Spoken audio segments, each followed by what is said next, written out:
Oh, hello. Welcome to week 11 of the Orion Bowl NFL Fantasy Football League, the greatest fantasy football league in all of existence. We're all about the rings, the belts, the ups, the downs, the highs, the lows. And there have been a lot of dizzying highs in week 10, a lot of crushing lows as well. So let's take a look at what happened in week 10. Week 10's entourage. Now, Vinny Chase, the star of the show. Vinny Chase, week 10, has to be Dak Prescott. Dak Prescott, he is unquestionably the star in Dallas. And when he is on form, it means that Dallas are on form. And when Dak Prescott is on form, it turns out that means that the Indianapolis Colts are still rolling with win after win, despite losing King Henry. Can you believe that? We all thought that maybe King Henry going down would be a disaster for the Indianapolis Colts, but they've rallied, they've pulled back, and they keep winning, man. They keep winning. Good for them. So it's a good team. Good team, man. The Johnny Drama Award this week, for week 10 rather, goes to Mark Ingram. Mark Ingram, he is the game. When Kamara is out, and he's out again this week, and Ingram just so happens to be in my lineup. So when Kamara is out, Mark Ingram is the fucking game, pal.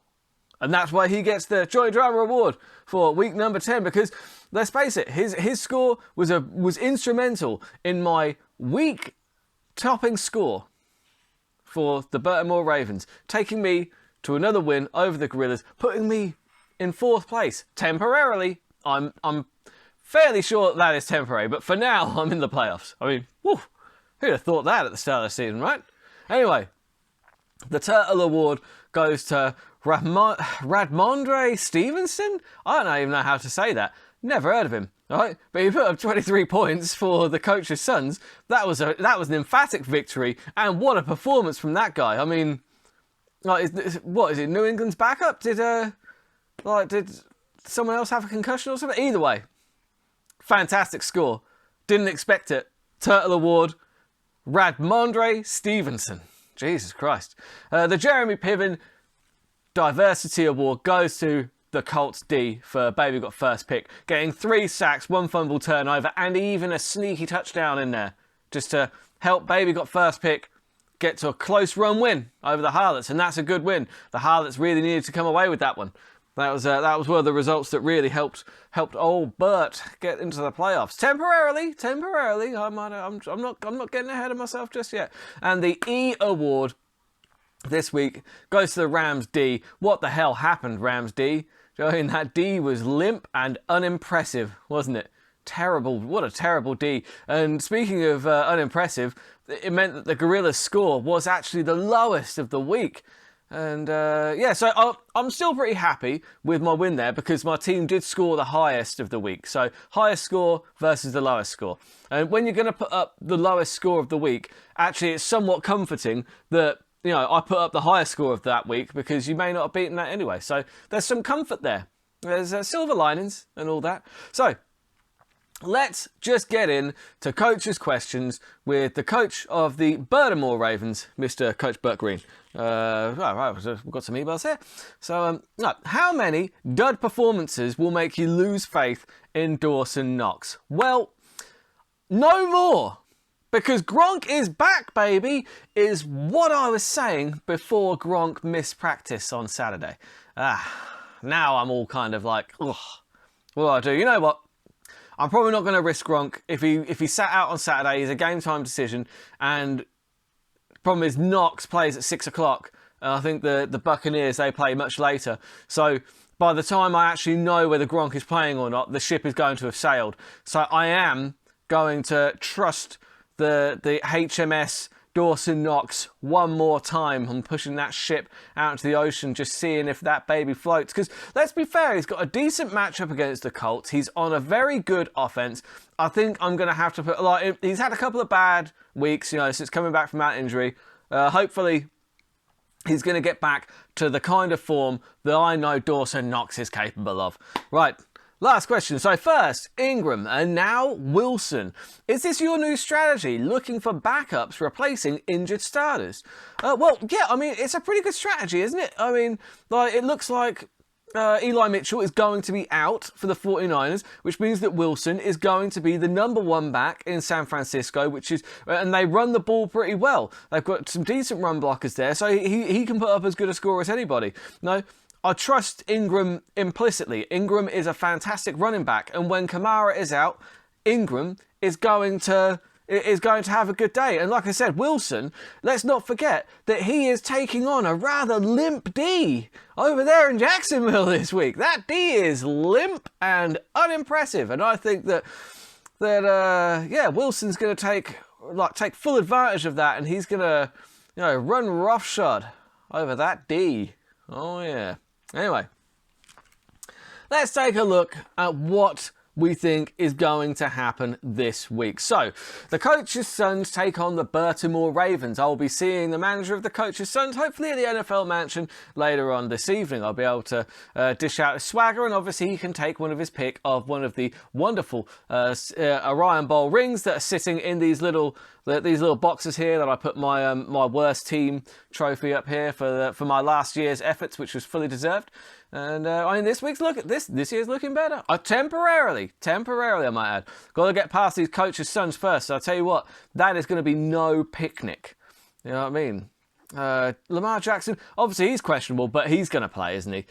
Stevenson, whilst he was very, very good last week, did not have as good a game this week. I bet the Coach's Sons were hoping for more than that, because my kicker actually outscored him, which is not a brilliant start, but there is so much more football to play. I mean, thing is, I'm putting in Pat Mahomes, and he's against Dallas. That Dallas defense, they're good.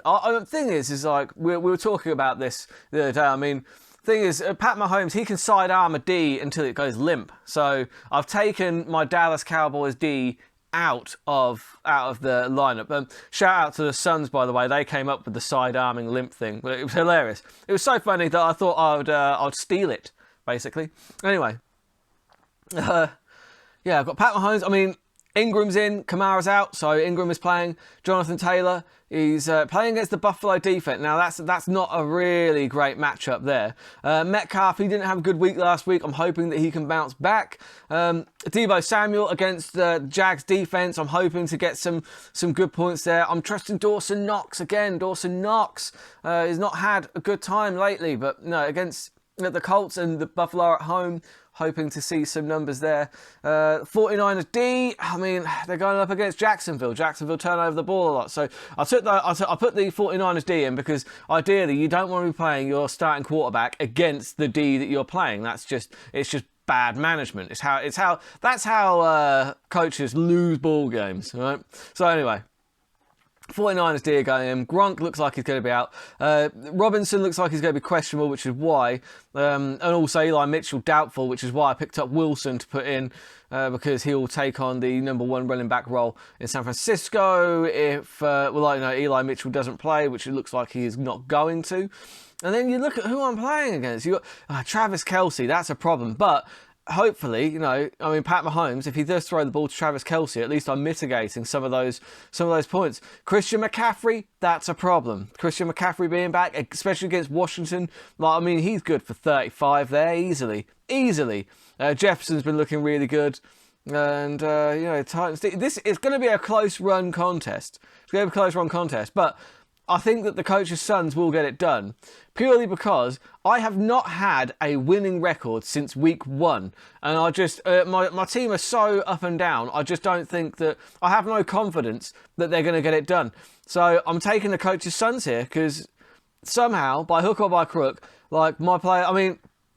Problem is, I lost real faith in Pat Mahomes those few weeks where he left a half on minus points, and the Kansas City offense has not been firing the way that it should be. They seemed to look good last week, but they've not been firing the way they should be.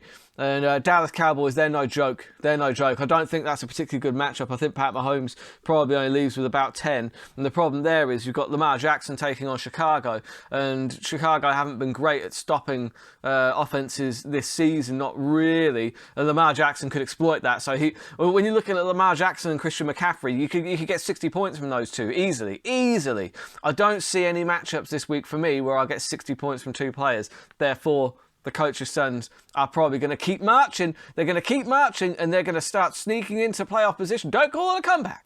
Don't call it a comeback. The Indianapolis Colts taking on the Dallas Stray Gorillas. Now, this one, I mean, like I said, the Indianapolis Colts, they are looking good to take that belt that's going to be bestowed on the coach's sons this evening in the handing over ceremony. You've got Dak Prescott taking, like Kansas City defense, they do hemorrhage points. So Dak Prescott, that's a very good matchup there. You've got Najee Harris. Carter has gone in for Miami. I'm not running against the New York Jets. That's probably a good matchup. Antonio Brown AJ Brown, sorry, for Tennessee. Duke Johnson for Pittsburgh, and no, it's not Duke Johnson, the other Johnson. There are too many Johnsons. Too many Johnsons, not enough D. Am I right? Am I right, guys? Anyway, Mark Andrews, always dangerous. Tyreek Hill, he's been looking back on good form lately. But then, look, Justin Herbert, he's been really good. You've got Peterson, Ezekiel Elliott, Keenan Allen. That's a really good team there, to be fair. I've got a sneaky suspicion that the Dallas Stray Gorillas might get that one done. They really might. Because I mean, because obviously don't forget, normally, you know, like Koo as a kicker is a solid playmaker for the Indianapolis Colts. He put up zeros, you know, Snake eyes. Sorry, everybody loses. So yeah, since the Indianapolis Colts are one player down, and actually the Dallas Stray Gorillas have got a hell of a lineup there. I'm going with the Gorillas there. The Gorillas to get the upset over the Indianapolis Colts. Called it here first. San Diego Harlots already putting 28 points on the board because of that strong D. Courtesy of Bill Belichick, who always wears a hood out of courtesy when he's really ploughing with that D. You know, he ploughs. I tell you what, the Patriots D feasted, didn't they? They feasted like a mantis. They feasted. 28 points. 0 points allowed, 4 sacks, 1 interception, and 4 sacks, 4 interceptions, and a touchdown. Sorry. That is about as good a score as you're going to get from a defense. That's really put the Harlots in good stead. And I mean, considering that, but Legion of Hope, they predicted there, under 100. That's crazy. Because, Hunter Henry, yeah. Hunter Henry had a terrible game.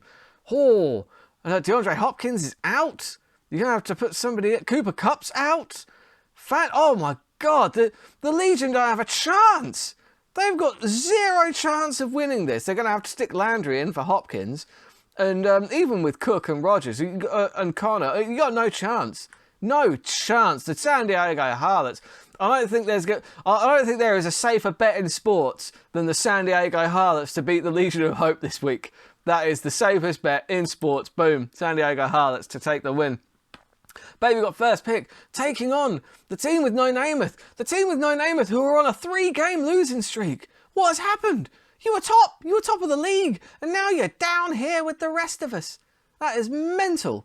Look, you know what? The team with no Namath, they've still got a decent team. Do you know what I mean? Like, they just need Fournette to get back into good form. You know, CeeDee Lamb, hell of a draft pick. Brilliant pick up there, because he's done really good things for you. Buccaneers D should be all right against the Giants.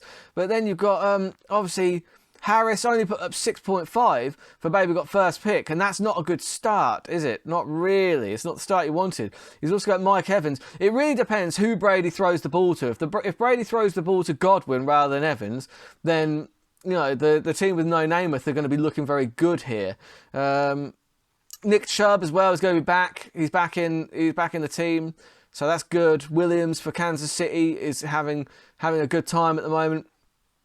So yeah, I mean, but because of that not great game from Harris, I'm going to lean towards the team with no Namath here. I think that Fournette's probably going to have a decent game against the Giants on Tuesday. And like I said, it does depend greatly on who Brady throws the ball to, whether it's Evans or Godwin. But, you know, CeeDee Lamb has been great. Waller's been fantastic.